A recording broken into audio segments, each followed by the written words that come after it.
Now for freshers, the toughest part will be your current affairs, because you do not have the orientation to reading newspapers in this aspect of for the prelims or the mains. So reading newspapers forms an important part of your preparation for current affairs. So take a newspaper and you allot a separate notebook for the events and the issues. Events are those that occur only once, and issues are continuous events. Mullai Periyar is an issue. Sethu Samudram Canal project is an issue. Naxalism is an issue. But Oscar awards or Nobel prizes are events. So you classify the newspaper news into events and issues and then keep revising them. Facts will help you in the preliminary, and the issues you have to form opinions on them. That will help you both in the mains and the interviews. So you have to form the habit of reading newspapers with the correct orientation, and important center page articles you can cut them and keep for further reading. So eminent scholars will be writing on the center page articles. They will have in a point format of approach towards any issue. So it will be very useful for you to present your answers both in the mains as well as in the interview. And then for preliminary examination, in the general studies paper, there are history, geography, economy and polity.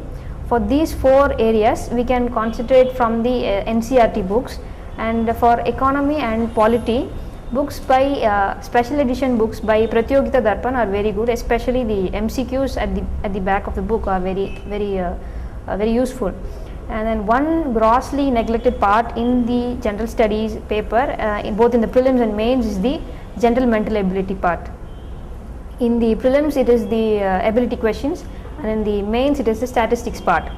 Both are grossly neglected, but because they are very scoring areas, and you can be sure of your answers then and there in the exam hall. And when you solve the question, there are 2 approaches to it. One is reading the question and then solving the answer and then finding if it is there in the 4 options. Other is from the answers you can retrospectively calculate the whether it is suitable to the question asked. So you can find out the answer from the given choices itself without solving the actual question. So there are 2 approaches, but why people are afraid of this mental ability is I do not understand, because this is very easy and this is a very scoring part and gives you confidence on the spot, because in the examination hall the important thing is not to lose your cool. You have to approach each question individually, the question first and the answer next, because if you read the answer first, all the answers will be similar and then you get confused as soon as you read the question. So first you read the question, and then if possible you hide the answers. Do not see the options. If you see the options, every option will be similar to the one which you have read in the past 4 or 5 months in the newspaper. So you will not know how to which one is the correct. So when you are hiding the answers and you see the question, an answer will strike to your mind, and that is the correct answer. So always believe in your instinct. That helps a lot.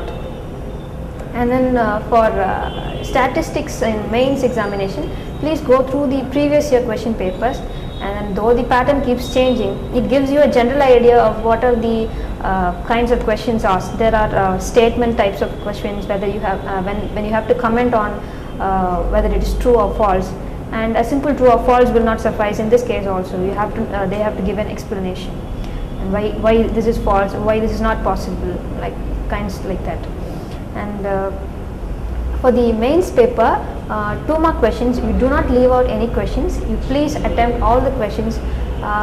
Suppose if you are not sure about an exam about a question, suppose a person's name is given and you are asked to describe him in 2 marks,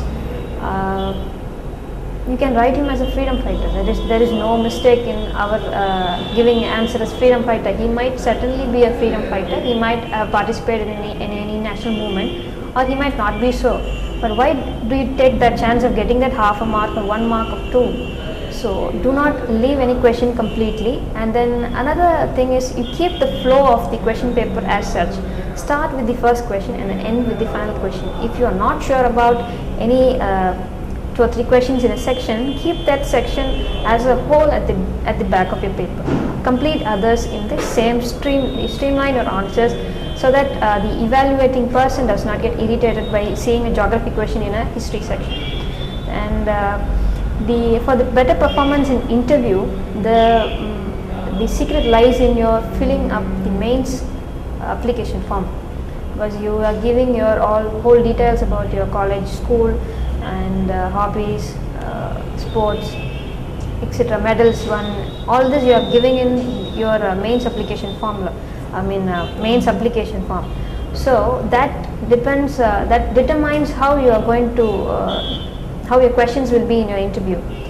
So if you are concentrating on filling up the mains form, and then you can be free about you can be tense free about the interview questions. You can prepare based on your biodata which you have sent on to the UPSC.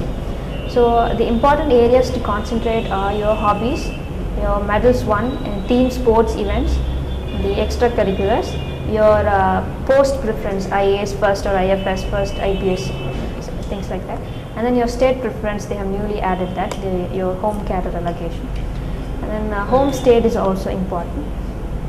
And people especially from OBC community, please confirm whether you are coming under the creamy layer or not, and then prepare certificates for that. And if your parents are filing the income tax, then it is important to correct the previous 3 years of income tax return, because it is all asked for getting the OBC certificates. The parents also have a role in all this. And then prepare for your interview based on your mains application form, and attend a lot of mock interviews, because they help you to streamline your preparation in a direction wherein you are usually asked about. Because if you are having a background in science or a background in engineering, and the mock interview panel will put you some questions based on, they will have some idea about things you must know in engineering. With 4 years of engineering, you must know something of that sort. So if you are attending mock interviews, then it will give you an idea about what kind of preparation you need to make, where all you have gone wrong, how can you improve your answer. If it's possible, see others' interviews and learn from their mistakes. It is not always possible to learn from our mistakes itself. So, and to conclude, I would like to say two things. One is your health factor, and another is your sleep factor. Both are interlinked. Only if you have a good health can you concentrate on your studies. So have a strict balanced diet, and then have an exercise schedule or something which you are going to do with your physical fitness, because all this is mental work which you are going to do for your UPSC preparation. So physically lagging should not affect your mental work. So food, and then have adequate sleep.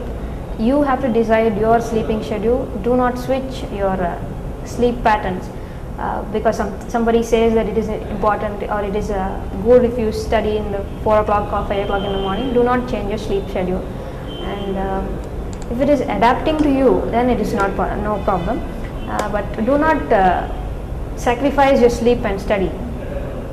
I slept for around 7 to 8 hours every day, because if I sleep lesser, then that will reflect in the next day when I am studying. So you determine your own schedule, but stick to that schedule. I wish you all the best, and I want you all to come up as toppers in the next examination.